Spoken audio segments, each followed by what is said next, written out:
ನಮಸ್ಕಾರ ಪೀಪರ್ಸ್, welcome to filmy ಎಂಫೈಕೆಸ್. ಚಿತ್ರದ hero ಒಬ್ಬ ಫೇಮಸ್ ಪೊಲೀಸ್ ಆಫೀಸರ್. ಒಂದು ದಿನ ಅವನ ಲಿಮಿಟ್ ನಲ್ಲಿ ಬರುವ ಒಂದು ಜಾಗದಲ್ಲಿ ಒಬ್ಬ ವ್ಯಕ್ತಿಯನ್ನ ತುಂಡು ತುಂಡಾಗಿ ಕತ್ತರಿಸಿ ತುಂಬಾನೇ ಭೀಕರವಾಗಿ ಕೊಲೆ ಮಾಡಿರ್ತಾರೆ. ಈ ಕೇಸ್ ನ ಇನ್ವೆಸ್ಟಿಗೇಷನ್ ಶುರು ಮಾಡಿದ ಚಿತ್ರದ ಹೀರೋಗೆ ಎಷ್ಟೇ ಕಷ್ಟಪಟ್ಟು ಇನ್ವೆಸ್ಟಿಗೇಷನ್ ಮಾಡಿದ್ರು ಕೂಡ ಆ ಕೇಸ್ ಅನ್ನ ಸಾಲ್ವ್ ಮಾಡೋದಕ್ಕೇನೆ ಸಾಧ್ಯ ಆಗೋದಿಲ್ಲ.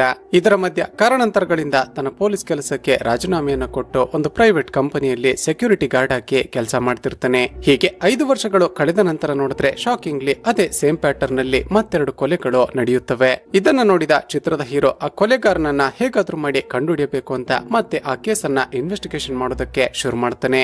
ಅಷ್ಟಕ್ಕೂ ಈ ರೀತಿ ಸೀರಿಯಲ್ ಕೊಲೆ ಮಾಡ್ತಿರುವ ಆ ಕೊಲೆಗಾರ ಯಾರು, ಆತ ಹೀಗೆ ಬರ್ಬರವಾಗಿ ಕೊಲೆ ಮಾಡ್ತಿರೋದಕ್ಕೆ ಕಾರಣ ಏನು, ಕೊನೆಗೆ ಚಿತ್ರದ ಹೀರೋ ಆ ಸೀರಿಯಲ್ ಕಿಲ್ಲರ್ ನನ್ನ ಕಂಡುಹಿಡಿದ್ನ ಇಲ್ವಾ ಅನ್ನೋದನ್ನ ತುಂಬಾನೇ ಇಂಟ್ರೆಸ್ಟಿಂಗ್ ಹಾಗೂ ಸಸ್ಪೆನ್ಸ್ಫುಲ್ ಆಗಿ ಹೇಳಿರುವ ಚಿತ್ರನೇ ಬ್ಲಾಕ್ ಹೋಲ್ ಥಿನ್ ಐಸ್. ಚಿತ್ರದ ಮೊದಲ ಸೀನ್ ನಲ್ಲಿ ಒಂದು ಲಾರಿ ಒಂದು ಲೋಡ್ ಮಣ್ಣನ್ನ ಒಂದು ಫ್ಯಾಕ್ಟರಿಗೆ ತೆಗೆದುಕೊಂಡು ಹೋಗ್ತಿರೋದನ್ನ ನೋಡ್ತೀವಿ. ಆ ಮಣ್ಣಿನ ಮಧ್ಯದಲ್ಲಿ ಒಬ್ಬ ವ್ಯಕ್ತಿಯ ಕತ್ತರಿಸಿದ ಕೈ ಇರೋದನ್ನ ನಾವು ನೋಡ್ತೀವಿ. ಆ ಲಾರಿ ಡ್ರೈವರ್ ಆ ಮಣ್ಣಿನ ಲೋಡ್ ಅನ್ನ ಒಂದು ಫ್ಯಾಕ್ಟರಿಗೆ ತಂದು ಅನ್ಲೋಡ್ ಮಾಡಿ ಅಲ್ಲಿಂದ ಹೊರಟು ಹೋಗ್ತಾನೆ. ನಂತರ ಆ ಮಣ್ಣನ್ನ ಫ್ಯಾಕ್ಟರಿ ಒಳಗಡೆ ಪ್ರೊಸೆಸಿಂಗ್ ಗೆ ಅಂತ ಕಳಿಸಿದಾಗ ಕೈ ಕೂಡ ಒಳಗಡೆ ಹೋಗುತ್ತೆ. ಈಗ ಆ ಫ್ಯಾಕ್ಟರಿಯಲ್ಲಿ ಕೆಲಸ ಮಾಡ್ತಿದ್ದ ಒಬ್ಬ ವ್ಯಕ್ತಿ ಕತ್ತರಿಸಿದ ಆ ಕೈಯನ್ನ ನೋಡಿ ಒಂದು ಸಾರಿ ಹೆದರಿಕೊಳ್ತಾನೆ. ತಕ್ಷಣವೇ ಮಷಿನ್ ಗಳನ್ನ ಆಫ್ ಮಾಡಿ ಪೊಲೀಸರಿಗೆ ಇನ್ಫಾರ್ಮ್ ಮಾಡ್ತಾನೆ. ಈಗ ಈ ವಿಷಯ ಪೊಲೀಸರಿಗೆ ಗೊತ್ತಾಗುತ್ತಿದ್ದಂತೆ ಅಲ್ಲಿಗೆ ಚಿತ್ರದ ಹೀರೋ ಪೊಲೀಸ್ ಆಫೀಸರ್ ಝ್ಯಾಂಗ್ ಬರ್ತಾನೆ. ಕತ್ತರಿಸಿರುವ ಈ ಕೈ ಯಾರದ್ದಾಗಿರಬಹುದು ಅಂತ ಕ್ರೈಮ್ ಸ್ಪಾಟ್ ಅನ್ನ ಇನ್ವೆಸ್ಟಿಗೇಟ್ ಮಾಡ್ತಿದ್ದಾಗ ಫ್ಯಾಕ್ಟರಿಗೆ ಬಂದಿದ್ದ ಲಾರಿಯ ಲೋಡ್ ನಲ್ಲಿ ಆ ಕೈಯ ಜೊತೆ ಒಂದು ಹರಿದು ಹೋಗಿರುವ ಶರ್ಟ್ ಹಾಗೂ ಒಂದು ಐಡಿ ಕಾರ್ಡ್ ಸಿಕ್ಕಿರುತ್ತೆ. ಈಗ ಅಲ್ಲಿ ಸತ್ತಿರುವ ವ್ಯಕ್ತಿ ಯಾರು ಅಂತ ಐಡಿ ಕಾರ್ಡ್ ನಲ್ಲಿ ನೋಡಿದಾಗ ಅವನ ಹೆಸರು ಲಿಯೋಂಗ್ ಅಂತ ಬರೆದಿರುತ್ತೆ. ಐಡಿ ಕಾರ್ಡ್ ನ ಸಹಾಯದಿಂದ ಅಲ್ಲಿ ಸತ್ತಿರುವ ಲಿಯೋಂಗ್ ಗೆ ಯಾರಾದ್ರೂ ರಿಲೇಟಿವ್ಸ್ ಗಳು ಇದಾರ ಅಂತ ಚೆಕ್ ಮಾಡಿದಾಗ ಅವನಿಗೆ ಒಬ್ಬಳು ಹೆಂಡತಿ ಇದ್ದಾಳೆ ಅಂತ ಗೊತ್ತಾಗುತ್ತೆ. ತಕ್ಷಣವೇ ಝ್ಯಾಂಗ್ ಐಡಿ ಕಾರ್ಡ್ ಅನ್ನ ಹಾಗೂ ಅವನ ಶರ್ಟ್ ಅನ್ನ ತೆಗೆದುಕೊಂಡು ಹೋಗಿ ಅವನ ಹೆಂಡತಿಗೆ ತೋರಿಸಿದಾಗ ಆಕೆ ತುಂಬಾನೇ ದುಃಖದಿಂದ ಅಳೋದಕ್ಕೆ ಶುರು ಮಾಡ್ತಾಳೆ. ಸ್ನೇಹಿತರೆ, ಆ ಲಿಯೋನ್ ನ ಹೆಂಡತಿಯ ಹೆಸರು ಜಿಜೇನ್. ನಿನ್ನ ಗಂಡನನ್ನ ಇಷ್ಟು ಭೀಕರವಾಗಿ ಕೊಲೆ ಮಾಡಿದ್ದಾನೆ ಅಂದ್ರೆ ಆ ಕೊಲೆಗಾರನಿಗೆ ಅವನ ಮೇಲೆ ತುಂಬಾನೇ ದ್ವೇಷ ಇತ್ತು ಅಂತ ಅನ್ಸುತ್ತೆ. ನೀನು ಅಬ್ಸರ್ವ್ ಮಾಡಿರುವ ಹಾಗೆ ನಿನ್ನ ಗಂಡನಿಗೆ ಯಾರಾದ್ರೂ ಶತ್ರುಗಳಿದ್ರ ಅಂತ ಕೇಳ್ತಾನೆ. ಆದ್ರೆ ಜಿಜೇನ್ ನೋಡಿದ್ರೆ ತನ್ನ ಗಂಡನ ಸಾವಿನ ಸುದ್ದಿಯನ್ನ ಕೇಳಿ ತುಂಬಾನೇ ದುಃಖದಿಂದ ಅಳ್ತಿರ್ತಾಳೆ. ಯಾವ ಪ್ರಶ್ನೆಗೂ ಕೂಡ ಸರಿಯಾಗಿ ಉತ್ತರವನ್ನೇ ಕೊಡೋದಿಲ್ಲ. ಈಗ ಈಕೆಯಿಂದ ಯಾವುದೇ ಕ್ಲೂಗಳು ಸಿಗೋದಿಲ್ಲ ಅಂತ ಗೊತ್ತಾಗಿ ಝ್ಯಾಂಗ್ ಲಿಯೋಂಗ್ ಕೆಲಸ ಮಾಡ್ತಿದ್ದ ಫ್ಯಾಕ್ಟರಿಗೆ ಹೋಗ್ತಾನೆ. ಲಿಯೋಂಗ್ ನ ಜೊತೆ ಕೆಲಸ ಮಾಡ್ತಿದ್ದ ಅವನ ಕೋ ವರ್ಕರ್ಸ್ ಗಳನ್ನ ಕೇಳಿದಾಗ ಅವರು ಕೂಡ ಸರ್ ಆತ ತುಂಬಾನೇ ಒಳ್ಳೆಯ ವ್ಯಕ್ತಿ, ಆತನನ್ನ ಕೊಲೆ ಮಾಡುವಷ್ಟು ದ್ವೇಷ ಇರುವ ಶತ್ರುಗಳು ಯಾರು ಕೂಡ ಇರ್ಲಿಲ್ಲ ಸರ್ ಅಂತ ಹೇಳ್ತಾರೆ.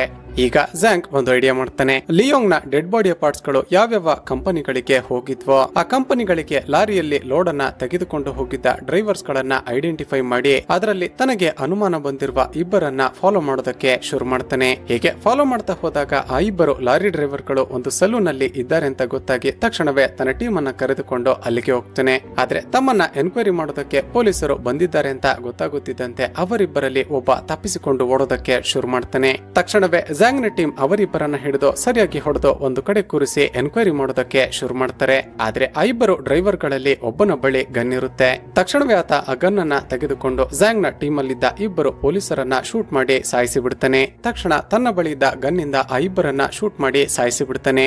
ಆದ್ರೆ ಆ ಇಬ್ಬರು ಡ್ರೈವರ್ಸ್ ಗಳಲ್ಲಿ ಒಬ್ಬ ಸಾಯೋದಕ್ಕೂ ಮುಂಚೆ ತನ್ನ ಬಳಿ ಇದ್ದ ಆ ಗನ್ ಇಂದ ಝ್ಯಾಂಗ್ ನ ಕಾಲಿಗೆ ಶೂಟ್ ಮಾಡಿ ಬಿಡ್ತಾನೆ. ಈಗ ಚಿತ್ರದ ಹೀರೋ ಝ್ಯಾಂಗ್ ನ ಕಾಲಿಗೆ ಆ ಡ್ರೈವರ್ ಶೂಟ್ ಮಾಡಿದ ಕಾರಣ ತಕ್ಷಣವೇ ಅವನನ್ನ ಹಾಸ್ಪಿಟಲ್ಗೆ ಅಡ್ಮಿಟ್ ಮಾಡಲಾಗುತ್ತೆ. ಕೆಲವು ದಿನಗಳ ಕಾಲ ಹಾಸ್ಪಿಟಲ್ ನಲ್ಲಿ ಟ್ರೀಟ್ಮೆಂಟ್ ಅನ್ನ ಪಡೆದ ನಂತರ ಝ್ಯಾಂಗ್ ನ ಟೀಮ್ ಅಲ್ಲಿ ಇವನ ಅಸಿಸ್ಟೆಂಟ್ ಆಗಿ ವ್ಯಾಂಗ್ ಎಂಬಾತ ಕೆಲಸ ಮಾಡ್ತಿರ್ತಾನೆ. ಈತ ಇವನನ್ನ ಕರೆದುಕೊಂಡು ಮನೆಗೆ ಡ್ರಾಪ್ ಮಾಡೋದಕ್ಕೆ ಅಂತ ಕಾರ್ ನಲ್ಲಿ ಹೋಗ್ತಿದ್ದಾಗ ಈಗಲಾದ್ರೂ ಜಿಜೇನ್ ತನ್ನ ಗಂಡನ ಸಾವಿನ ಹಿಂದೆ ಏನಾದ್ರೂ ದ್ವೇಷ ಇತ್ತ ಅಂತ ಕ್ಲೂ ಅನ್ನ ಕೊಡ್ತಾಳ ಅಂತ ನೋಡಿದ್ರೆ ಈಗಲೂ ಕೂಡ ಆಕೆ ತುಂಬಾನೇ ದುಃಖದಲ್ಲಿ ಏನನ್ನೋ ಹೇಳೋದೇ ಇಲ್ಲ. ಸರಿ, ಇನ್ನೇನ್ ಮಾಡೋದು, ಅಲ್ಲಿಂದ ಹೊರಡೋಣ ಅಂತ ಹೊರಡ್ತಿದ್ದಾಗ ಆ ಜಿಜೇನ್ ತನ್ನ ಗಂಡನ ಅಸ್ಥಿಯನ್ನ ಅಂಗಡಿಯ ಮುಂದೆ ಇದ್ದ ಒಂದು ಮರದ ಕೆಳಗಡೆ ಹೂತು ಹಾಕ್ತಿರೋದನ್ನ ಝ್ಯಾಂಗ್ ನೋಡ್ತಾನೆ. ಇಲ್ಲಿಗೆ ಸೀನ್ ಕಟ್ಟಾಗಿ ಚಿತ್ರದ ಕತೆ ಈಗ 5 ವರ್ಷಗಳ ನಂತರಕ್ಕೆ ಹೋಗುತ್ತೆ. ಈಗ ಝ್ಯಾಂಗ್ ಆ ಕೊಲೆ ಕೇಸನ್ನ ಇನ್ವೆಸ್ಟಿಗೇಷನ್ ಮಾಡೋದಕ್ಕೆ ಅಂತ ಹೋದಾಗ ಆ ಡ್ರೈವರ್ಸ್ ಗಳು ಇವನ ಕಾಲಿಗೆ ಶೂಟ್ ಮಾಡಿದ್ರು ಅಲ್ವಾ. ಆ ಗುಂಡೇಟು ಬಿದ್ದಾಗಿನಿಂದ ಈತ ಸ್ವಲ್ಪ ಕುಂಟೋದಕ್ಕೆ ಶುರು ಮಾಡಿರ್ತಾನೆ. ಈಗ ಡಿಪಾರ್ಟ್ಮೆಂಟ್ ನಲ್ಲಿ ಈತ ಫಿಸಿಕಲಿ ಫಿಟ್ ಇಲ್ಲ ಅಂತ ಇವನನ್ನ ಕೆಲಸದಿಂದಾನೆ ತೆಗೆದುಹಾಕಿರ್ತಾರೆ. ಈಗ ಚಿತ್ರದ ಹೀರೋ ಝ್ಯಾಂಗ್ ಗೆ ಜೀವನ ನಡೆಸೋದಕ್ಕೆ ಬೇರೆ ದಾರಿ ಇಲ್ಲದೆ ಒಂದು ಕಂಪನಿಯಲ್ಲಿ ಸೆಕ್ಯೂರಿಟಿ ಗಾರ್ಡ್ ಆಗಿ ಕೆಲಸಕ್ಕೆ ಸೇರಿಕೊಳ್ತಾನೆ. ಹೀಗೆ ಒಂದು ದಿನ ತನ್ನ ಕೆಲಸವನ್ನ ಮುಗಿಸಿಕೊಂಡು ಮನೆಗೆ ವಾಪಸ್ ಹೋಗ್ತಿದ್ದಾಗ 5 ವರ್ಷಗಳ ಹಿಂದೆ ತನ್ನ ಅಸಿಸ್ಟೆಂಟ್ ಆಗಿ ಕೆಲಸ ಮಾಡಿದ್ದ ಆಫೀಸರ್ ವ್ಯಾಂಗ್ ಒಂದು ಕಾರಿನಲ್ಲಿ ಕೂತಿರೋದನ್ನ ನೋಡ್ತಾನೆ. ತಕ್ಷಣವೇ ಅವನನ್ನ ಮಾತನಾಡಿಸೋದಕ್ಕೆ ಅಂತ ಅವನ ಬಳಿ ಹೋಗಿ ಮಾತನಾಡಿದಾಗ ವ್ಯಾಂಗ್ ಒಂದು ಶಾಕಿಂಗ್ ಟ್ವಿಸ್ಟ್ ಅನ್ನ ರಿವೀಲ್ ಮಾಡ್ತಾನೆ. ಸರ್, 5 ವರ್ಷಗಳ ಹಿಂದೆ ನೀವು ತುಂಡು ತುಂಡಾಗಿ ಕತ್ತರಿಸಿ ಕೊಲೆ ಮಾಡಿದ ಲಿಯೋಂಗ್ ಎಂಬ ಒಬ್ಬ ವ್ಯಕ್ತಿಯ ಕೊಲೆ ಕೇಸನ್ನ ಇನ್ವೆಸ್ಟಿಗೇಷನ್ ಮಾಡಿದ್ರಿ ಅಲ್ವಾ? ಈಗ ಸೇಮ್ ಅದೇ ಪ್ಯಾಟರ್ನ್ ಅಲ್ಲಿ ಮತ್ತೆರಡು ಕೊಲೆಗಳು ನಡೆದಿವೆ ಸರ್. ಆದ್ರೆ ಆಶ್ಚರ್ಯ ಏನಂದ್ರೆ ಈಗ ಭೀಕರವಾಗಿ ಕೊಲೆಯಾಗಿರುವ ಇವರಿಬ್ಬರು ಕೂಡ 5 ವರ್ಷಗಳ ಹಿಂದೆ ಕೊಲೆಯಾಗಿದ್ದ ಆ ಲಿಯೋಂಗ್ ನ ಹೆಂಡತಿ ಜಿಜೆನ್ ನ ಕ್ಲೋಸ್ ಫ್ರೆಂಡ್ಸ್ ಗಳು. ಭೀಕರವಾಗಿ ಕೊಲೆಯಾಗಿರುವ ಈ ಮೂವರು ಕೂಡ ಒಂದಲ್ಲ ಒಂದು ರೀತಿಯಲ್ಲಿ ಆ ಜಿಜೆನ್ ಎಂಬ ಮಹಿಳೆಗೆ ಕನೆಕ್ಟ್ ಆಗಿದ್ದಾರೆ. ಆಕೆಯನ್ನ ಫಾಲೋ ಮಾಡಿದ್ರೆ ಏನಾದ್ರೂ ಕ್ಲೂಗಳು ಸಿಗಬಹುದು ಅಂತ ಆಕೆಯನ್ನ ಪ್ರತಿದಿನ ಫಾಲೋ ಮಾಡ್ತಿದ್ದೀನಿ ಸರ್ ಅಂತ ಹೇಳ್ತಾನೆ. ಈಗ ಚಿತ್ರದ ಹೀರೋ ಝ್ಯಾಂಗ್ಗೂ ಕೂಡ 5 ವರ್ಷಗಳ ಹಿಂದೆ ಇದೇ ಕೇಸನ್ನ ಇನ್ವೆಸ್ಟಿಗೇಷನ್ ಮಾಡೋದಕ್ಕೆ ಹೋಗಿ ನನ್ನ ಕಾಲಿಗೆ ಗುಂಡು ಬಿದ್ದು ನಾನು ಪೊಲೀಸ್ ಕೆಲಸವನ್ನೇ ಕಳೆದುಕೊಂಡೆ. ಈಗ ಮತ್ತೆ 2 ಕೊಲೆಗಳು ಅದೇ ಪ್ಯಾಟರ್ನ್ ನಲ್ಲಿ ನಡೆದಿದೆ ಅಂತ ವ್ಯಾಂಗ್ ಹೇಳ್ತಿದ್ದಾನೆ. ಹೇಗಾದ್ರೂ ಮಾಡಿ ಈ ಸೀರಿಯಲ್ ಕೊಲೆಗಳನ್ನ ಮಾಡ್ತಿರುವ ಆ ಕೊಲೆಗಾರ ಯಾರು ಅಂತ ಕಂಡುಹಿಡಿಯಬೇಕು ಅಂತ ಝ್ಯಾಂಗ್ ಅಂದುಕೊಳ್ತಾನೆ. ತಕ್ಷಣವೇ ಜಿಜೆನ್ ಕೆಲಸ ಮಾಡ್ತಿರುವ ಆ ಡ್ರೈ ಕ್ಲೀನಿಂಗ್ ಶಾಪ್ಗೆ ಹೋಗಿ ತನ್ನ ಒಂದು ಜಾಕೆಟ್ ಅನ್ನ ಕೊಟ್ಟು ಅದನ್ನ ಡ್ರೈ ಕ್ಲೀನ್ ಮಾಡೋದಕ್ಕೆ ಹೇಳಿ ಆಕೆಯ ಜೊತೆ ಮಾತನಾಡೋದಕ್ಕೆ ಪ್ರಯತ್ನ ಪಡ್ತಾನೆ. ಆದ್ರೆ ಈತ ಎಷ್ಟೇ ಮಾತನಾಡಿಸೋದಕ್ಕೆ ಪ್ರಯತ್ನ ಪಟ್ಟರು ಕೂಡ ಆಕೆ ಮಾತ್ರ ಒಂದು ಮಾತನ್ನು ಮಾತನಾಡದೆ ಅವನ ಜಾಕೆಟ್ ಅನ್ನ ತೆಗೆದುಕೊಂಡು ಡ್ರೈ ಕ್ಲೀನ್ ಮಾಡೋದಕ್ಕೆ ಒಳಗಡೆ ಹೋಗಿ ಬಿಡ್ತಾಳೆ. ಆ ದಿನ ರಾತ್ರಿ ಜಿಜೆನ್ ತನ್ನ ಕೆಲಸವನ್ನ ಮುಗಿಸಿಕೊಂಡು ಹೇಗೆ ಮನೆಗೆ ಹೋಗ್ತಾಳೆ. ಆಕೆಯ ಮನೆ ಎಲ್ಲಿದೆ, ಆಕೆಯ ಜೊತೆ ಯಾರಾದ್ರೂ ಇದರ ಅಂತ ಡೀಟೇಲ್ಸ್ ಗಳನ್ನ ಕಲೆಕ್ಟ್ ಮಾಡಿಕೊಳ್ತಾನೆ. ಮರುದಿನ ಝ್ಯಾಂಗ್ ಡ್ರೈ ಕ್ಲೀನಿಂಗ್ ಅಂತ ಕೊಟ್ಟಿದ್ದ ಆ ಜಾಕೆಟ್ ಅನ್ನ ಕ್ಲೀನ್ ಮಾಡಿ ಅಂಗಡಿಯ ಓನರ್ ವಾಪಸ್ ಕೊಡ್ತಾನೆ. ಹೊರಗಡೆ ಬಂದ ಝ್ಯಾಂಗ್ ತನ್ನ ಜಾಕೆಟ್ ನ ಬಟನ್ ಅನ್ನ ತಾನೇ ಕಿತ್ತು ವಾಪಸ್ ಅದನ್ನ ತೆಗೆದುಕೊಂಡು ಹೋಗಿ ಡ್ರೈ ಕ್ಲೀನಿಂಗ್ ಮಾಡುವಾಗ ನೀವೇ ಕಿತ್ತು ಹಾಕಿದ್ದೀರಾ ಅಂತ ವಾಪಸ್ ಕೊಟ್ಟು ಮತ್ತೆ ಅವರಿಬ್ಬರ ಜೊತೆ ಮಾತನಾಡೋದಕ್ಕೆ ಪ್ರಯತ್ನ ಪಡ್ತಾನೆ. ಜಿಜೆನ್ ಈಗಲೂ ಕೂಡ ಏನನ್ನು ಮಾತನಾಡದೆ ಒಳಗಡೆ ಹೋಗಿ ಬಿಡ್ತಾಳೆ. ಆದ್ರೆ ಆ ಶಾಪ್ ನ ಓನರ್ ಝ್ಯಾಂಗ್ ನ ಬಳಿ ಸಾರಿ ಕೇಳಿ ಸರ್ ಈಗಲೇ ನಿಮ್ಮ ಬಟನ್ ಅನ್ನ ಹಾಕಿ ಕೊಡ್ತೀನಿ ಅಂತ ಈಸ್ಕೊಂಡು ಅದನ್ನ ಹಾಕೋದಕ್ಕೆ ಶುರು ಮಾಡ್ತಾನೆ. ಈಗ ತನಗೇನು ಗೊತ್ತೇ ಇಲ್ಲ ಅನ್ನುವ ಹಾಗೆ ಸರ್ ಆಕೆ ನಿಮ್ಮ ಹೆಂಡತಿನ, ನಿಮ್ಮ ಶಾಪ್ಗೆ ಬರುವ ಕಸ್ಟಮರ್ ಗಳನ್ನ ಹೇಗೆ ಮಾತನಾಡಿಸಬೇಕು ಅಂತ ಗೊತ್ತಿಲ್ವಾ ಅಂತ ಕ್ಯಾಶುಯಲ್ ಆಗಿ ಮಾತನ್ನ ಸ್ಟಾರ್ಟ್ ಮಾಡ್ತಾನೆ. ಅದಕ್ಕೆ ಆ ಶಾಪ್ ನ ಓನರ್ ಹೇಳೋದನಂದ್ರೆ ಸರ್ ಆಕೆ ನನ್ನ ಹೆಂಡತಿ ಅಲ್ಲ. 5 ವರ್ಷಗಳ ಹಿಂದೆ ತುಂಬಾನೇ ಕಷ್ಟದಲ್ಲಿದ್ದ ಜಿಜೆನ್ ನನ್ನ ಶಾಪ್ಗೆ ಡ್ರೈ ಕ್ಲೀನಿಂಗ್ ಕೆಲಸಕ್ಕೆ ಸೇರಿಕೊಂಡ್ಲು. ಕೆಲಸಕ್ಕೆ ಸೇರಿದ ಶುರುವಿನಲ್ಲಿ ಒಬ್ಬ ಕಸ್ಟಮರ್ ಕೊಟ್ಟಿದ್ದ ಒಂದು ಕಾಸ್ಟ್ಲಿ ಜಾಕೆಟ್ ಅನ್ನ ಡ್ರೈ ಕ್ಲೀನಿಂಗ್ ಮಾಡೋದಕ್ಕೆ ಹೋಗಿ ಈಕೆ ಡ್ಯಾಮೇಜ್ ಮಾಡಿಬಿಟ್ಟಿದ್ಲು. ಆ ಕಸ್ಟಮರ್ ಕೊಟ್ಟಿದ್ದ ಆ ಜಾಕೆಟ್ ನ ಬೆಲೆ ಸುಮಾರು 3 ಲಕ್ಷ ರೂಪಾಯಿ. ಡ್ರೈ ಕ್ಲೀನಿಂಗ್ ಅಂತ ಕೊಟ್ಟಿದ್ದ ತನ್ನ ಜಾಕೆಟ್ ಡ್ಯಾಮೇಜ್ ಆಗಿರೋದನ್ನ ನೋಡಿದ ಆ ಕಸ್ಟಮರ್ ಜಿಜೆನ್ ಗೆ ತುಂಬಾನೇ ಟಾರ್ಚರ್ ಕೊಟ್ಟಿದ್ದ. ಆ ಘಟನೆ ನಡೆದಾಗಿನಿಂದ ಈಕೆ ತುಂಬಾನೇ ಸೈಲೆಂಟ್ ಆಗಿ ಹೋದ್ಲು. ಅಂದಿನಿಂದ ಯಾರ ಜೊತೆ ಕೂಡ ಹೆಚ್ಚಾಗಿ ಮಾತನಾಡೋದಿಲ್ಲ. ತಾನಾಯ್ತು ತನ್ನ ಕೆಲಸ ಆಯ್ತು ಅಂತ ಡ್ರೈ ಕ್ಲೀನಿಂಗ್ ಅನ್ನ ತುಂಬಾನೇ ಸೂಕ್ಷ್ಮವಾಗಿ ಮಾಡ್ತಿರ್ತಾಳೆ. ತನ್ನ ಗಂಡ ಲಿಯೋಂಗ್ ಸತ್ತ ಮೇಲಂತೂ ಈಕೆ ಯಾರ ಜೊತೆ ಕೂಡ ಮಾತನಾಡಿದ್ದನ್ನೇ ನಾನು ನೋಡಿಲ್ಲ ಸರ್ ಅಂತ ಆತ ಹೇಳ್ತಾನೆ. ಝ್ಯಾಂಗ್ ಹೀಗೆ ಆ ಶಾಪ್ ನ ಓನರ್ ಜೊತೆ ಮಾತನಾಡುತ್ತಿದ್ದಾಗ ಜಿಜೆನ್ ಅವನಿಗೆ ಗೊತ್ತಾಗದ ಹಾಗೆ ಒಂದು ಚೀಟಿಯಲ್ಲಿ ನನ್ನನ್ನ ಇನ್ಮೇಲೆ ಫಾಲೋ ಮಾಡ್ಬೇಡ ಅಂತ ಬರೆದು ಇವನಿಗೆ ಕೊಡ್ತಾಳೆ. ಇದನ್ನ ನೋಡಿದ ಚಿತ್ರದ ಹೀರೋ ಝ್ಯಾಂಗ್ ಗೆ ನಾನು ಈಕೆಯನ್ನ ಫಾಲೋ ಮಾಡ್ತಿದ್ದೀನಿ ಅಂತ ಈಕೆಗೆ ಹೇಗೆ ಗೊತ್ತಾಯ್ತು ಅಂತ ಶಾಕ್ ಆಗುತ್ತೆ. ಆ ದಿನ ರಾತ್ರಿ ಈಕೆ ಕೆಲಸ ಮುಗಿಸಿಕೊಂಡು ತನ್ನ ಮನೆಗೆ ವಾಪಸ್ ಹೋಗ್ತಿದ್ದಾಗ ಝ್ಯಾಂಗ್ ಮತ್ತೆ ಆಕೆಯನ್ನ ಫಾಲೋ ಮಾಡೋದಕ್ಕೆ ಶುರು ಮಾಡ್ತಾನೆ. ಆಕೆ ಮನೆ ಒಳಗಡೆ ಹೋದ ನಂತರ ಈತ ವಾಪಸ್ ಹೋಗ್ಬೇಕು ಅಂತ ತನ್ನ ಬೈಕ್ ನ ಬಳಿ ಬಂದು ನೋಡಿದ್ರೆ ಶಾಕಿಂಗ್ಲಿ ಈತ ನಡೆದುಕೊಂಡು ಬಂದಿದ್ದ ಹೆಜ್ಜೆ ಗುರುತುಗಳ ಪಕ್ಕದಲ್ಲಿ ಮತ್ತೊಬ್ಬ ವ್ಯಕ್ತಿ ಬಂದಿರುವ ಹೆಜ್ಜೆ ಗುರುತುಗಳು ಮೂಡಿರುತ್ತವೆ. ಇದನ್ನ ನೋಡಿದ ಝ್ಯಾಂಗ್ ಹಾಗಾದ್ರೆ ನಾನು ಹೇಗೆ ಈಕೆಯನ್ನ ಫಾಲೋ ಮಾಡ್ತಿದ್ದೀನೋ ಅದೇ ರೀತಿ ಮತ್ತೊಬ್ಬ ಯಾರೋ ಫಾಲೋ ಮಾಡ್ತಿದ್ದಾನಲ್ಲ ಅಂತ ತುಂಬಾನೇ ಶಾಕ್ ಆಗುತ್ತೆ. ಇಲ್ಲಿಗೆ ಸೀನ್ ಕಟ್ ಆಗಿ ಮರುದಿನ ಬೆಳಿಗ್ಗೆ ಜಿಜೆನ್ ಎಂದಿನಂತೆ ಶಾಪ್ಗೆ ಬಂದು ಕೆಲಸ ಮಾಡ್ತಿದ್ದಾಗ ಶಾಕಿಂಗ್ಲಿ ಆ ಶಾಪ್ ನ ಓನರ್ ಆಕೆಯನ್ನ ಹಿಂದಿನಿಂದ ಬಂದು ಹಗ್ ಮಾಡಿ ಆಕೆ ಜೊತೆ ಮಿಸ್ಬಿಹೇವ್ ಮಾಡೋದಕ್ಕೆ ಶುರು ಮಾಡ್ತಾನೆ. ಅದೇ ಸಮಯಕ್ಕೆ ಸರಿಯಾಗಿ ಚಿತ್ರದ ಹೀರೋ ಝ್ಯಾಂಗ್ ಆ ಶಾಪ್ಗೆ ಬಂದ ಕಾರಣ ಆ ಓನರ್ ಆಕೆಯನ್ನ ಬಿಡ್ತಾನೆ. ಆದ್ರೆ ಆ ಶಾಪ್ ನ ಓನರ್ ಈಕೆ ಜೊತೆ ಮಿಸ್ಬಿಹೇವ್ ಮಾಡ್ತಿದ್ದಾಗ ಈಕೆ ಕೈಗೆ ಗಾಯ ಆಗಿ ರಕ್ತ ಸೋರ್ತಿರುತ್ತೆ. ಇದನ್ನ ನೋಡಿದ ಝ್ಯಾಂಗ್ ತಕ್ಷಣವೇ ಅಲ್ಲೇ ಇದ್ದ ಮೆಡಿಕಲ್ ಸ್ಟೋರ್ಗೆ ಹೋಗಿ ಒಂದಷ್ಟು ಮೆಡಿಸಿನ್ ಅನ್ನ ತಂದು ಆಕೆಗೆ ಕೊಡ್ತಾನೆ.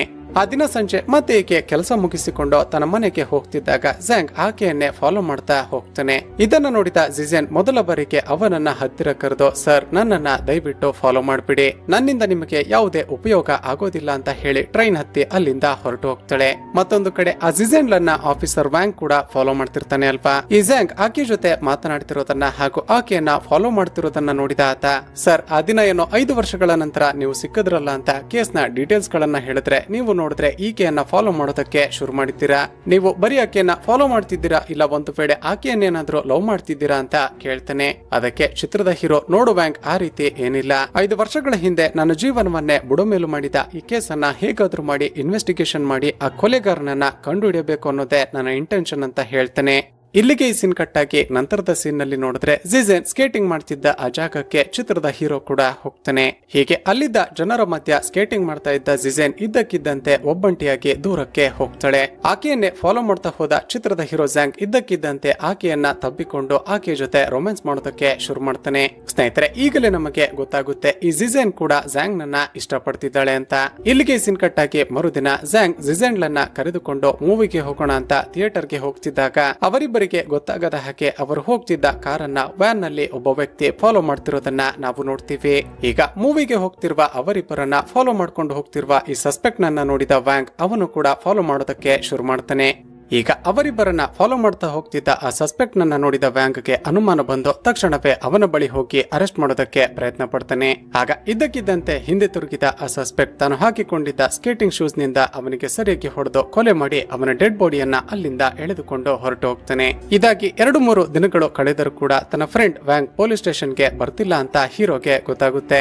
ಖಂಡಿತ ತನ್ನ ಫ್ರೆಂಡ್ ವ್ಯಾಂಗ್ಗೆ ಏನೋ ಹೆಚ್ಚು ಕಮ್ಮಿಯಾಗಿದೆ ಅಂತ ಅದನ್ನೇ ನೆನೆಸಿಕೊಂಡು ಬೇಜಾರಾಗಿ ಅವನ ಕಾರ್ ನಲ್ಲಿ ಕೂತಿದ್ದಾಗ ಆತ ಬರೆದಿದ್ದ ಒಂದು ಚೀಟಿ ಹೀರೋಗೆ ಸಿಗುತ್ತೆ. ಆ ಚೀಟಿಯಲ್ಲಿ ಬರೆದಿರೋದು ಏನಿರಬಹುದು ಅಂತ ಅದನ್ನ ಸರ್ಚ್ ಮಾಡಿದಾಗ ಅದೊಂದು ಬಸ್ ನಂಬರ್ ಅಂತ ಗೊತ್ತಾಗುತ್ತೆ. ತನ್ನ ಫ್ರೆಂಡ್ ವ್ಯಾಂಗ್ ಸಾಯೋದಕ್ಕೂ ಮುಂಚೆ ಆ ಬಸ್ ನ ನಂಬರ್ ಅನ್ನ ಯಾಕೆ ಬರ್ದಿದ್ದಾನೆ ಅಂತ ಯೋಚನೆ ಮಾಡಿದಾಗ ಆ ನಂಬರ್ ನ ಬಸ್ ಅಲ್ಲಿ ಹೋದ್ರೆ ಖಂಡಿತವಾಗಿಯೂ ಈ ಕೊಲೆಗಳ ಬಗ್ಗೆ ಏನಾದ್ರೂ ಕ್ಲೂ ಸಿಗಬಹುದು ಅಂತ ಮರುದಿನವೇ ಆ ಬಸ್ಗೆ ಹೋಗ್ತಾನೆ. ಆ ಬಸ್ ನಲ್ಲಿ ಅನುಮಾನ ಬರುವ ರೀತಿ ಯಾರಾದ್ರೂ ಇರಬಹುದಾ ಅಂತ ನೋಡಿದಾಗ ಯಾರ ಮೇಲೂ ಕೂಡ ಡೌಟೇ ಬರೋದಿಲ್ಲ.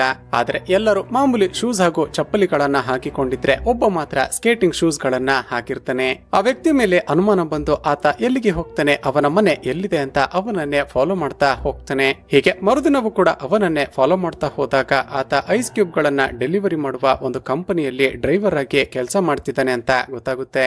ಆತ ಯಾವ್ಯಾವ ಜಾಗಕ್ಕೆ ಹೋಗ್ಬೋದು ಅಂತ ಅವನ ವ್ಯಾನ್ ಅನ್ನೇ ಫಾಲೋ ಮಾಡ್ತಾ ಹೋದಾಗ ಆ ಸಸ್ಪೆಕ್ಟ್ ಒಂದು ಜಾಗಕ್ಕೆ ಬಂದು ಒಂದು ಬ್ರಿಡ್ಜ್ ನ ಬಳಿ ತನ್ನ ವ್ಯಾನ್ ಅನ್ನ ನಿಲ್ಲಿಸ್ತಾನೆ. ತನ್ನ ವ್ಯಾನ್ ನಲ್ಲಿ ಐಸ್ ಕ್ಯೂಬ್ ಗಳ ಮಧ್ಯ ಬಚ್ಚಿಟ್ಟಿದ್ದ ಒಂದು ದೊಡ್ಡ ಮೂಟೆಯನ್ನ ತೆಗೆದುಕೊಂಡು ಆ ಬ್ರಿಡ್ಜ್ ನ ಮೇಲೆ ಬರ್ತಾನೆ. ಅದೇ ಸಮಯಕ್ಕೆ ಸರಿಯಾಗಿ ಆ ಬ್ರಿಡ್ಜ್ ನ ಕೆಳಗಡೆ ಮಣ್ಣಿನ ಲೋಡ್ ಅನ್ನ ತೆಗೆದುಕೊಂಡು ಹೋಗ್ತಿದ್ದ ಒಂದು ಗೂಡ್ಸ್ ಟ್ರೈನ್ ಪಾಸ್ ಆಗ್ತಿರುತ್ತೆ. ತಕ್ಷಣವೇ ಆ ಸಸ್ಪೆಕ್ಟ್ ತಾನು ತೆಗೆದುಕೊಂಡು ಬಂದಿದ್ದ ಆ ಮೂಟೆಯನ್ನ ಓಪನ್ ಮಾಡಿ ಅದರಲ್ಲಿದ್ದ ಒಂದಷ್ಟು ಬಿಡಿ ಬಿಡಿ ಭಾಗಗಳನ್ನ ಆ ಟ್ರೈನ್ ನ ಒಳಗಡೆ ಎಸೆಯೋದಕ್ಕೆ ಶುರು ಮಾಡ್ತಾನೆ. ಆತ ಹೀಗೆ ಗೂಡ್ಸ್ ಟ್ರೈನ್ ನ ಒಳಗಡೆ ಎಸೆತಿರೋದು ಏನು ಅಂತ ಝ್ಯಾಂಗ್ ನೋಡಿದಾಗ ಶಾಕಿಂಗ್ಲಿ ಅದು ಕೊಲೆಯಾಗಿರುವ ವ್ಯಾಂಗ್ ನ ಬಾಡಿಯ ಪೀಸ್ ಗಳು ಅಂತ ಗೊತ್ತಾಗುತ್ತೆ. ಇದನ್ನ ನೋಡಿದ ಝ್ಯಾಂಗ್ಗೆ ಒಂದೇ ಸರಿ ಶಾಕ್ ಆಗಿ ಹೋಗುತ್ತೆ. ಹೀಗೆ ಆ ಬಾಡಿ ಪಾರ್ಟ್ಸ್ ಗಳನ್ನ ಆ ಗೂಡ್ಸ್ ಟ್ರೈನ್ ನ ಒಳಗಡೆ ಎಸೆದ ನಂತರ ಆ ಕಿಲ್ಲರ್ ಅಲ್ಲಿಂದ ಐಸ್ ಸ್ಕೇಟಿಂಗ್ ಮಾಡೋದಕ್ಕೆ ಅಂತ ಒಂದು ಜಾಗಕ್ಕೆ ಬರ್ತಾನೆ. ಆತನನ್ನೇ ಫಾಲೋ ಮಾಡ್ತಾ ಹೀರೋ ಝ್ಯಾಂಗ್ ಕೂಡ ಅಲ್ಲಿಗೆ ಬರ್ತಾನೆ. ಈಗ ಈ ಕಿಲ್ಲರ್ ಯಾರಿರಬಹುದು ಅಂತ ಯೋಚನೆ ಮಾಡಿದಾಗ ಹೀರೋ ಝ್ಯಾಂಗ್ಗೆ ಒಂದು ವಿಷಯ ಫ್ಲಾಶ್ ಆಗುತ್ತೆ. ತಕ್ಷಣ ಐಸ್ ಸ್ಕೇಟಿಂಗ್ ಜಾಗದ ಇನ್ಚಾರ್ಜ್ ಆಗಿರುವ ವ್ಯಕ್ತಿಯ ಬಳಿ ಹೋಗಿ ಲಿಯಾಂಗ್ ಎಲ್ಲೇ ಇದ್ರು ತಕ್ಷಣವೇ ಇಲ್ಲಿಗೆ ಬರಬೇಕು ಅಂತ ಮೈಕ್ ನಲ್ಲಿ ಅನೌನ್ಸ್ ಮಾಡಿಸ್ತಾನೆ. ಸ್ನೇಹಿತರೆ, ಈಗ ನೀವೆಲ್ಲ ಗೆಸ್ ಮಾಡಬಹುದು ಚಿತ್ರದ ಶುರುವಿನಲ್ಲೇ ಆ ಲಿಯಾಂಗ್ ಸತ್ತು ಹೋದ ಅಲ್ವಾ ಅಂತ. ಆದ್ರೆ ಝ್ಯಾಂಗ್ ಆ ಹೆಸರನ್ನ ಮೈಕ್ ನಲ್ಲಿ ಅನೌನ್ಸ್ ಮಾಡಿಸುತ್ತಿದ್ದಂತೆ ಆ ಸಸ್ಪೆಕ್ಟ್ ಇಮಿಡಿಯೇಟ್ ಆಗಿ ಅಲ್ಲಿಂದ ಎಸ್ಕೇಪ್ ಆಗೋದಕ್ಕೆ ಶುರು ಮಾಡ್ತಾನೆ.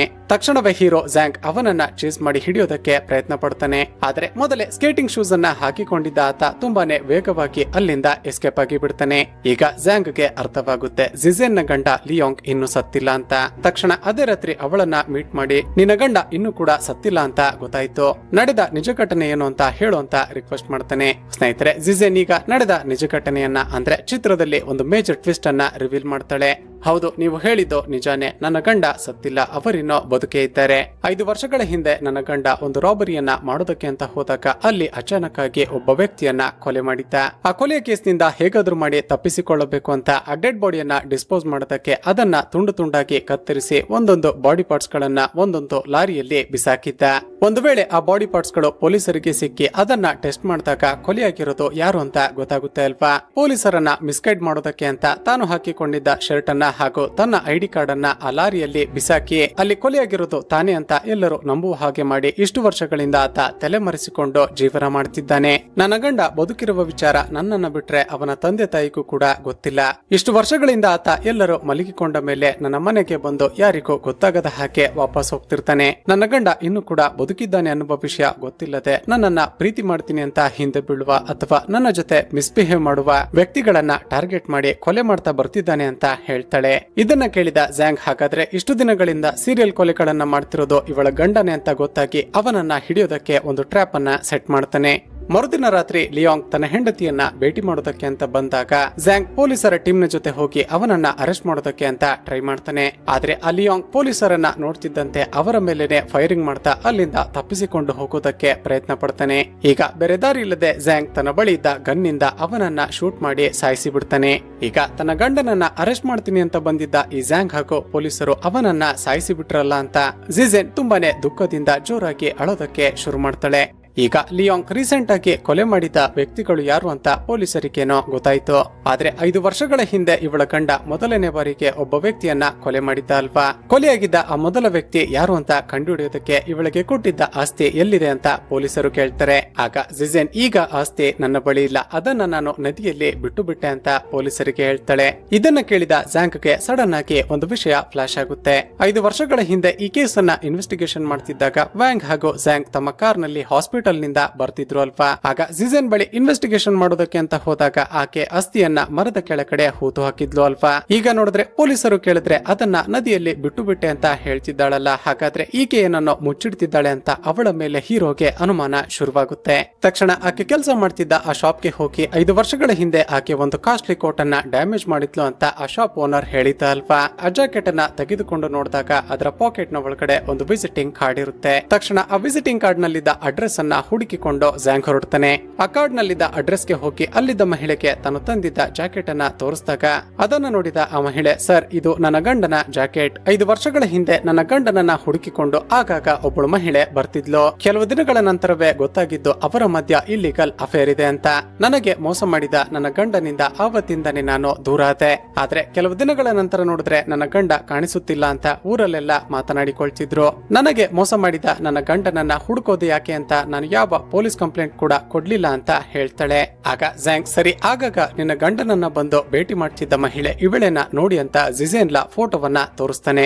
ಆ ಮಹಿಳೆ, ಹೌದು ಇವಳೇನೆ ನನ್ನ ಗಂಡನ ಜೊತೆ ಇಲ್ಲಿಗಲ್ ಅಫೇರ್ ನಲ್ಲಿ ಇದ್ದಿದ್ದು, ಇವಳೇ ನನ್ನ ಸಂಸಾರವನ್ನ ಹಾಳು ಮಾಡಿದ್ದು ಅಂತ ಹೇಳ್ತಾ ಜೋರಾಗಿ ಅಳೋದಕ್ಕೆ ಶುರು ಮಾಡ್ತಾಳೆ. ಈಗ ಝ್ಯಾಂಗ್ಗೆ ಜಿಜೆನ್ ಮೇಲೆ ಮತ್ತಷ್ಟು ಅನುಮಾನ ಹೆಚ್ಚಾಗುತ್ತೆ. ತಕ್ಷಣ ಪೊಲೀಸ್ ಡಿಪಾರ್ಟ್ಮೆಂಟ್ ಗೆ ಈ ವಿಷಯವನ್ನ ಇನ್ಫಾರ್ಮ್ ಮಾಡಿ ಅವರ ಜೊತೆ ಬಂದು ಅರೆಸ್ಟ್ ಮಾಡ್ತಾನೆ.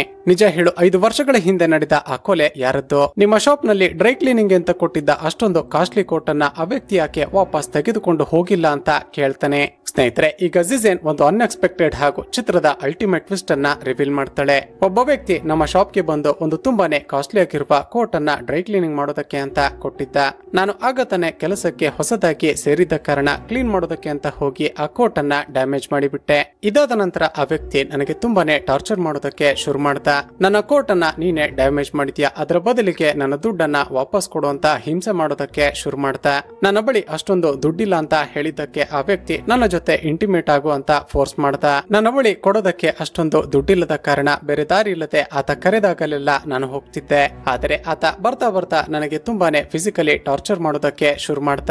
ಒಂದು ದಿನ ನನಗೆ ತುಂಬಾನೇ ಕೋಪ ಬಂದು ನಮ್ಮ ಮನೆಗೇನೆ ಬಾ, ಅಲ್ಲೇ ಇಂಟಿಮೇಟ್ ಆಗೋಣ ಅಂತ ಅವನನ್ನ ಅಲ್ಲಿಗೆ ಕರೆಸಿ ಚಾಕು ಚುಚ್ಚಿ ಅವನನ್ನ ಸಾಯಿಸಿ ಬಿಟ್ಟೆ. ಈ ವಿಷಯ ನನ್ನ ಗಂಡನಿಗೆ ಗೊತ್ತಾಗಿ ಈ ಕೊಲೆಯ ಕೇಸ್ನಿಂದ ನನ್ನನ್ನ ಬಚಾವ್ ಮಾಡೋದಕ್ಕೆ ಆ ವ್ಯಕ್ತಿಯ ಡೆಡ್ ಬಾಡಿಯನ್ನ ತುಂಡು ತುಂಡಾಗಿ ಕತ್ತರಿಸಿ ಒಂದೊಂದು ಬಾಡಿ ಪಾರ್ಟ್ ಅನ್ನ ಒಂದೊಂದು ಲಾರಿಯ ಒಳಗಡೆ ಎಸೆದು ಬಿಟ್ಟ. ನಂತರ ತಾನೇ ಸತ್ತಿದ್ದು ಅಂತ ಎಲ್ಲರೂ ನಂಬುವ ಹಾಗೆ ಮಾಡೋದಕ್ಕೆ ತನ್ನ ಐಡೆಂಟಿ ಕಾರ್ಡ್ ಅನ್ನ ಹಾಗೂ ತನ್ನ ಶರ್ಟ್ ಅನ್ನ ಲಾರಿಯ ಒಳಗಡೆ ಎಸೆದು ಬಿಟ್ಟ. ಇಷ್ಟೇ ನಡೆದಿದ್ದು ಅಂತ ಜಿಜೆನ್ ಎಲ್ಲವನ್ನ ಕೂಡ ಒಪ್ಪಿಕೊಳ್ತಾಳೆ. ಈಗ 5 ವರ್ಷಗಳ ಹಿಂದೆ ನಡೆದ ಕೊಲೆಯನ್ನ ಮಾಡಿದ್ದು ಈಕೆನೆ ಅಂತ ಗೊತ್ತಾಗಿ ಪೊಲೀಸರು ಆಕೆಯನ್ನ ಅರೆಸ್ಟ್ ಮಾಡಿ ಕೋರ್ಟ್ಗೆ ಸಬ್ಮಿಟ್ ಮಾಡ್ತಾರೆ. ಈಕೆ ಮಾಡಿದ ಕೊಲೆಗೆ ಜಡ್ಜ್ ಈಕೆಗೆ 10 ವರ್ಷಗಳ ಶಿಕ್ಷೆಯನ್ನ ಕೊಡ್ತಾರೆ. ಮತ್ತೊಂದು ಕಡೆ ಪೊಲೀಸ್ ಕೆಲಸದಲ್ಲಿ ಇಲ್ಲದಿದ್ದರೂ ಕೂಡ 5 ವರ್ಷಗಳ ಹಿಂದೆ ನಡೆದಿದ್ದ ಆ ಕೊಲೆಯನ್ನ ಕಂಡುಹಿಡಿಯೋದಕ್ಕೆ ಸಹಾಯ ಮಾಡಿದ ಹೀರೋಗೆ ಮತ್ತೆ ಪೊಲೀಸ್ ಕೆಲಸ ವಾಪಸ್ ಸಿಗುತ್ತೆ. ಹಾಗೂ ಇಲ್ಲಿಗೆ ಈ ಚಿತ್ರ ಮುಕ್ತಾಯವಾಗುತ್ತೆ. ಸ್ನೇಹಿತರೆ, ಚಿತ್ರದ ಕತೆ ಇಷ್ಟವಾಗಿದ್ರೆ ಈ ವಿಡಿಯೋಗೆ ಒಂದು ಲೈಕ್ ಮಾಡಿ ಶೇರ್ ಮಾಡೋದನ್ನ ಮರೆಯಬೇಡಿ. ಇದೇ ರೀತಿಯ ವಿಡಿಯೋಸ್ಗಾಗಿ ಈ ಚಾನೆಲ್ ಅನ್ನ ಸಬ್ಸ್ಕ್ರೈಬ್ ಮಾಡಿಕೊಂಡು ಪಕ್ಕದಲ್ಲೇ ಇರುವ ಬೆಲ್ ಐಕಾನ್ ಅನ್ನ ಕ್ಲಿಕ್ ಮಾಡಿ.